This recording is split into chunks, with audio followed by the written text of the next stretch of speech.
देख न्याजी गुस्ताखी माफ, अगरचे बालू चालू नहीं हुआ तो आप क्या कीजिएगा, कौन सा कदम उठाइएगा आप? हम नीतीश कुमार हैं, मुख्यमंत्री नहीं है ना। अरे पप्पू यादव क्या आपके सिपाही है ना? हम मुख्यमंत्री नहीं है, ना ही हम जिला अधिकारी रोहतास है, ना ही एसपी है, ना ही थाना अध्यक्ष रोहतास है। हम विपक्ष है, हम पप्पूवादी लोग हैं। धरना देंगे, करेंगे आंदोलन, बहुत बढ़िया आंदोलन करेंगे। आंदोलन तो ऐसा करेंगे कि दिन का चैन रात की नींद हराम कर देंगे आप की। मगर आपसे सवाल जरूर पूछेंगे बालू क्यों बंद। अगर तत्काल प्रभाव से इससे संबंधित अधिकारी, जिला अधिकारी, माननीय मुख्यमंत्री हो, चाहे एसपी साहब हो, चाहे थाना अध्यक्ष महोदय रोहतास हो, क्योंकि जिस तरीके से इन्होंने बंद करा रखा है, एक एक बूंद, एक एक मुट्ठी बालू के लिए लोग तरस रहे हैं। एक एक बूंद पानी के लिए तो लोग तरस ही रहे हैं, साथ ही साथ एक एक मुट्ठी बालू के लिए तरस रहे हैं। तो ये तमाम दोनों चीजों पर जन आंदोलन होगा। हम कम से कम रोहतास प्रखंड मुख्यालय से लेकर जिला मुख्यालय रोहतास सासाराम तक तो जरूर करेंगे। हर हाल में हम अनुरोध करेंगे कि जिन जिन लोगों को बालू की समस्या हो रही है वो हमसे संपर्क करें, वो साथ आए। एक दिन तय करते हैं, एक हफ्ता के बाद अब बेहतरीन जन आंदोलन होगा और जन आंदोलन में हम लोग इनको बताएंगे कि किस तरीके से हम लोग विरोध करते हैं और अपना संवैधानिक तरीके से सवाल पूछते हैं। उस अधिकार का जवाब आपको देना होगा। प्यार से आप समझते हैं तो ठीक है, वरना देखिए लगाइए, करते रहिए, मुकदमा भेजते रहिए जेल। एक तुराब न्याजी को भेजेगा, 1000 तुराब न्याजी पैदा होगा। तो क्या इसके लिए जेल जाना होगा तो क्या? एकदम कहीं कोई दिक्कत नहीं है। 342 दिन हमने जेल में ही काटा है। देश के तमाम मुद्दों पे जब जब प्रहार संविधान पे हुआ, जब जब प्रहार छठ घाट पे हुआ, जब जब प्रहार कब्रिस्तान पे हुआ, तो आप पीछे नहीं हटा। तो ये सारा बालू हमारा, सारा खेत हमारा बर्बाद हो रहा है और आपकी मनमानी चलने दें, करने दें, संभव नहीं है, माफ कीजिएगा। ये बालू नहीं सर, जानते हैं यहाँ से रोहतास पहाड़ पर भी जाएगा तो सारा सेंचुरी लगा हुआ है। पत्थर पे हो, पेड़ पे हो, बांस पे हो, हर तरफ से मुसीबत। एक बालू बचा था, बालू पर भी मुसीबत। यहाँ इसी सोन में जब बाढ़ आती है तो खेत हमारा खराब होता है। क्यों खेत खराब होता है, उसका मुआवजा कौन देगा? देंगे ये थाना अध्यक्ष जो आ जाते हैं ट्रैक्टर पकड़ने, भर देंगे हमारे ट्रैक्टर की EMI, भर देंगे एसपी साहब हमारे ट्रैक्टर की EMI। हमारी चीज हम ही पे चोरी का इल्जाम। किसी कीमत पे मुसीबत नहीं आने देंगे। जब जब हमारे क्षेत्र में ग्रहण लगेगा, शासन प्रशासन के तानाशाही रवैया का ग्रहण लगेगा, हम मुखर नजर आएंगे। हम अनुरोध करेंगे आपसे, अपने उन विरोधियों से जो दिन रात हमें गाली देते हैं, भाई जब बात क्षेत्र के डेवलपमेंट और समस्या की हो, आप साथ दीजिए। साथ नहीं देना चाहते हैं तो आप साथ लीजिए, लीड आप कीजिए। आप देख रहे हैं न्याजी न्यूज और मैं हूँ साजिद का नाम न्याजी। आज अकबरपुर रोहतास के छठ घाट पे हूँ, जहाँ से बालू को निकाला जाता है और लोग मकान बनाते हैं। यहाँ पे आज हमारे साथ जाप नेता तुराब न्याजी साहब हैं, क्योंकि बालू हमारे इलाके के लिए बहुत बड़ा समस्या है और बहुत बड़ी परेशानी बन चुकी है। आप आज इस जगह पे बालू घाट पे हैं। ये अकबरपुर रोहतास से लेकर नहट्टा यदुनाथपुर तक का ये इलाका पड़ जाता है और हर जगह ये परेशानी है। तो इस परेशानी के लिए क्या आप आवाज़ उठाएंगे? तो न्याजी वीडियो पे ज़मीनी बात अगर हो रही है और सच में अगर मुद्दा है तो उस मुद्दे पे बात होनी चाहिए। अच्छा, मुद्दा को मुद्दा समझा कैसे जाए, एक बात समझिए। पहाड़ से खटोला वाली बात पर मैं लगातार मुखर हूँ। पिछले 3 साल से एक भी ऐसी घटना नहीं हुई है जो मेरे संज्ञान में नहीं है, मेरी जानकारी में नहीं है, और जिस तक मेरे द्वारा छोटी सी ही सही मदद ना पहुँची हो। मैं आपसे स्पष्ट रूप से कहना चाहता हूं कि अगर पहाड़ का रास्ता बन जाता है तो पहाड़ पे रह रहे लोगों को बहुत कम फायदा होगा, बहुत कम फायदा होगा। अकबरपुर में रह रहे लोगों को ज्यादा फायदा होगा, अकबरपुर के दुकानदारों को ज्यादा फायदा होगा, अकबरपुर के जमींदारों को ज्यादा फायदा होगा। वो जमींदार जिनकी या तो दुकान है, या तो जिन्होंने दुकान रेंट पे दे रखी है, वो मकान मालिक, या फिर वो लोग जो दुकान चला रहे हैं। ना दुकान चलाने वालों में तुराब न्याजी के जैसों का नाम है, ना तो दुकान चलवाने वाले में तुराब न्याजी जैसे लोगों का नाम है। तो अगर जब क्षेत्र बदलेगा, जब लोग किला पर चौरासन मंदिर आएंगे, आपके राजस्व में बढ़ावा दे के जाएंगे, आपके यहाँ से चीज़ें खरीदेंगे, जब आपका क्षेत्र राजगीर, हिमाचल, कश्मीर और उन तमाम तर सफल जिला या सफल राज्य की तरह होगा जहां पर्यटक आते हैं, तो आपका सीधा फायदा है क्षेत्र। हमारे व्यूअर्स आपसे जानना चाहते हैं कि इस बालू के लिए तुराब न्याजी क्या कदम उठाने वाले हैं? बालू तो समस्या ही नहीं है ना, मुंह में जो बड़ा बड़ा आलू है वो समस्या है। डेहरी ऑन सोन से लेकर नौहट्टा तक नौहट्टा से आगे तक लगभग 120 किलोमीटर के क्षेत्रफल में सोन नदी है, जिसकी मिनिमम चौड़ाई 4 किलोमीटर है, मैक्सिमम चौड़ाई 8 किलोमीटर है। एक समंदर से ज्यादा चौड़ा, जुमले में अगर कहा जाए तो समंदर से ज्यादा चौड़ाई है हमारे सोन नदी की। इस सोन नदी से जो राजस्व मिलना चाहिए था सरकार को, जो फायदा पहुंचना चाहिए था रोहतास जिला से, वो तमाम हमारे जिला का राजस्व कहां जा रहा है? किस अधिकार क्षेत्र में ये बंद है कि नौहट्टा और रोहतास में इसका कारोबार नहीं होगा? आप मुझे इस सवाल का जवाब दीजिए कि आखिर किसने ये बात कही है कि नौहट्टा और रोहतास में टेंडर नहीं होगा बालू का? क्यों? आज कई साल से यहाँ पे क्षेत्र का विकास कार्य रुका हुआ है। लोग बड़ी मुश्किल से कहीं कहीं बालू जुटा के बहुत महंगा बालू खरीद के अपना काम चलवा रहे हैं, तो प्लास्टर हो जा रहा है।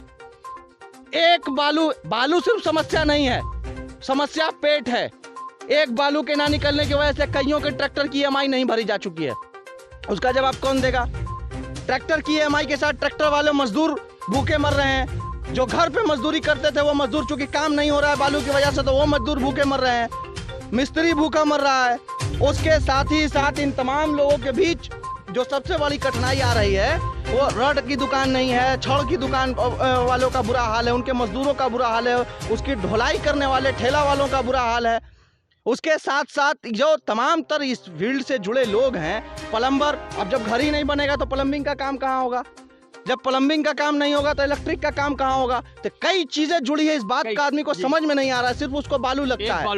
एक बालू से कई एक साल से, और इधर कुछ ज्यादा, पिछले एक साल से तो बालू पे ऐसा लगा है कि जैसे बालू नहीं हीरा है। भाई चीज मेरी है, क्षेत्र मेरा है, खेत हमारा खराब हो रहा है, गांव हमारा खराब हो रहा है, बाढ़ आती है तो गांव का गांव मेरा डूबता है, घर मेरा बर्बाद होता है। कौन सा मुआवजा पहुंचा देती है सरकार? बावजूद इसके हम क्षेत्रवासी का कहना यह है कि जो भी राजस्व है, एक रेट तय किया जाए हमारे लिए, हमसे हर ट्रैक्टर पे पैसा लिया जाए। हम पैसा देने को तैयार हैं। उसका आदरणीय जिला अधिकारी महोदय सिस्टम बनाएं। जो राजस्व हो सकता है स्टॉक लाइसेंस दें, यहाँ के लोगों को फायदा पहुंचाएं, बालू मिले, निर्माण कार्य हो, हमारी कोई आपत्ति नहीं है, कोई सवाल नहीं है। तो आज दिखाना मकसद यही था। ये बात हम लोग रोड पे खड़े होके एसी में बैठ के कह सकते हैं।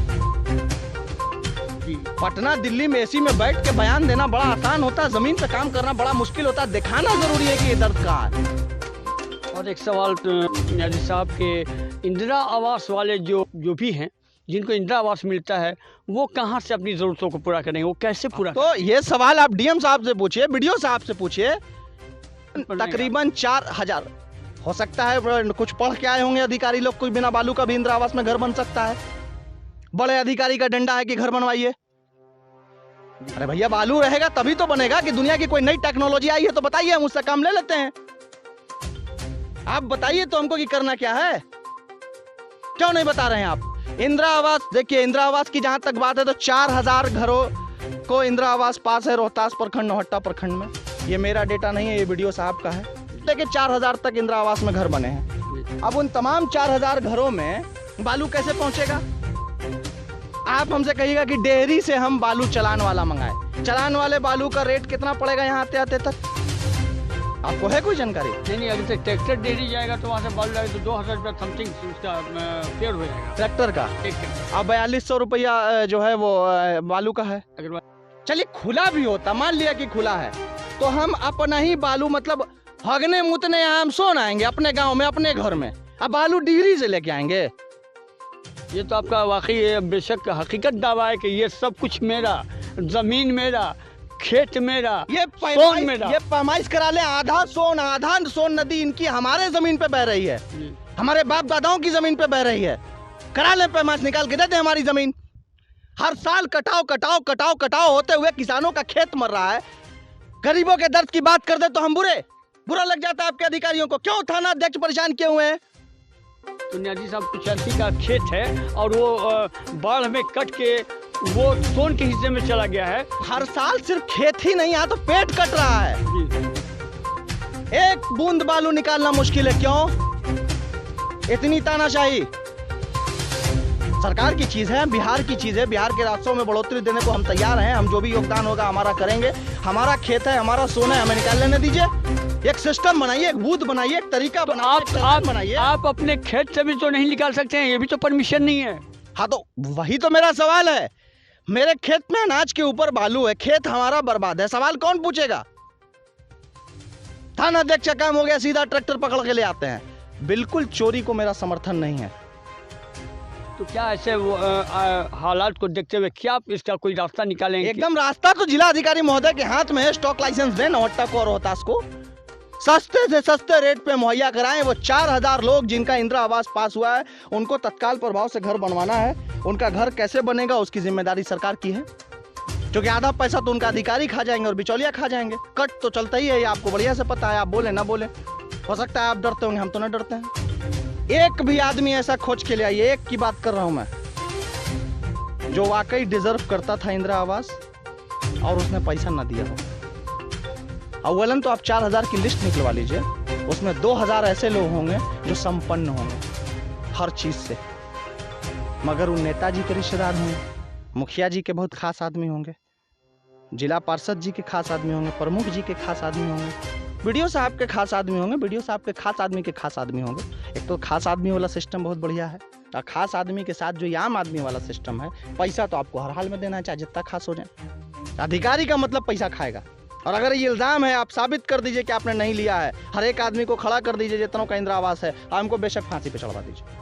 एक आपसे रिक्वेस्ट है हमारे व्यूवर्स को, कम से कम अपना मोबाइल नंबर और वो अपना नंबर दें कि जिससे हम लोग मुसीबत में उनको पुकारें। मेरा नंबर 880929 50 986। आप बेशक ये नंबर आप लिख के रिलीज कर सकते हैं, वीडियो के माध्यम से कर सकते हैं, मैं बारहा देता रहता हूँ। तो जिनका कोई भाई ना हो ना, वो हमें जरूर याद करें।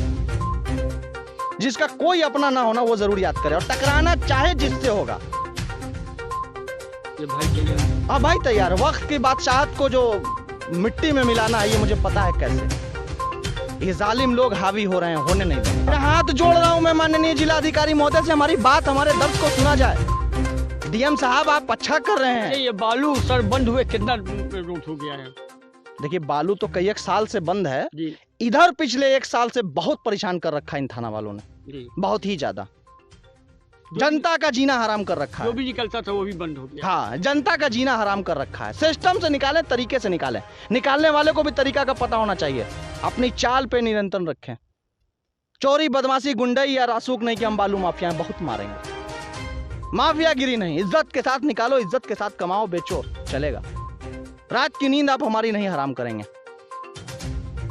आप दिन में सुकून से निकालिए, बेचिए, इज्जत के साथ बेचिए, हलाल काम कीजिए। हलाल खोरी में बड़ा फायदा है, हराम खोरी में बहुत नुकसान है। कहीं से ना पहुंचेगा, हम तक तो आया तो जरूर पहुंचेगा। लपेटे में आवेंगे आई, कहीं कोई दो राय नहीं। आप मेरे तमाम पीछे के अमल को देखिए, जो बोला है वो किया है, हर हाल में किया है।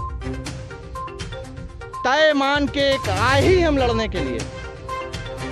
कहाँ? अकबरपुर जी क्षेत्र में, इस क्षेत्र में, बिहार में, पूरे बिहार में या पूरे रोहतास में। जामिया मिलिया इस्लामिया से पॉलिटिकल साइंस में मास्टर, बिजनेस में ग्रेजुएशन करने के बाद, देश और दुनिया के अलग अलग 24 मुल्क में काम करने के बाद, उसका तजर्बा लेने के बाद जी यहाँ हम जब लौटे हैं तो इसीलिए लौटे हैं। अपने वतन में ये सुधार करने के लिए या सुधरने के लिए या लोगों को बताने के लिए ये तय बात है। उसके बावजूद हम यहाँ लौटे हैं तो एकमात्र वजह है, पैसा जब देना हो, कुछ हरामखोरी का काम हो, दलाली करना हो किसी अधिकारी की, तो कोई और को खोजिएगा। बहुत सारे लोग हैं, नाम नहीं लेंगे, लेकिन हम ये बात बोल रहे हैं तो आपके दिमाग में 2-4-5 नाम आ रहा होगा, आपके व्यूअर्स के भी नाम आ रहा होगा। वो बात तो उनकी हो रही है, आप भी समझ रहे हैं, मुस्कुरा रहे हैं। उन्हीं की बात हम कर रहे हैं कि उनको खोजिएगा, लेकिन जब पैसा लेना हो तो हमको जरूर खोजिएगा। स्वास्थ्य के मामले में कहीं कोई कंप्रोमाइज नहीं। अपना खून का एक एक बूंद बेच देंगे, मगर आपको बीमार नहीं रहने देंगे, छोड़ेंगे नहीं। बड़े बड़े दावे, बड़ा बड़ा वादा, सब कुछ फेल।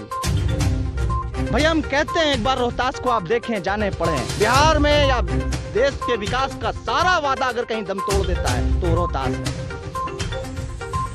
कई एक मजलूमों का आस है वो रोहतास है। दर दर जहां प्यास है वही रोहतास है। ये हमारे जाप नेता तुराब बुनियादी साहब, जो कि सारी अपनी बात को बता रहे थे। एक अपना हेल्पलाइन नंबर भी उन्होंने दिया है कि जिनको ज़रूरत हो, जो भी मुसीबत में हो, जहाँ भी हो, इस नंबर पे कांटेक्ट करके हमसे आप राब्ता कायम कर सकते हैं। और वो उनका दावा है और ये वादा है कि जो भी उस नंबर पे फ़ोन करेगा, मैं उसकी खिदमत के लिए, मैं उसकी सहायता के लिए, मैं उसकी हिमायत के लिए मैं वहाँ पहुँचूँगा और उसके वक्त पे काम आऊँगा। ये जाप नेता तुराब खां नियाजी का ये कहना है। अगर हमारी वीडियो को पहली बार देखें तो आप हमारे चैनल को सब्सक्राइब कर दें। अगर आज की वीडियो अच्छी लगे तो इसे लाइक कर दें और कमेंट बॉक्स में रोहतास की समस्या, रोहतास से नौहट्टा की बालू की समस्या, कैमूर पहाड़ी की समस्या जो कि इससे जुड़ा हुआ है, अगर से आपको कुछ लगे तो कमेंट बॉक्स में लिखना ना भूलिए। Best of luck.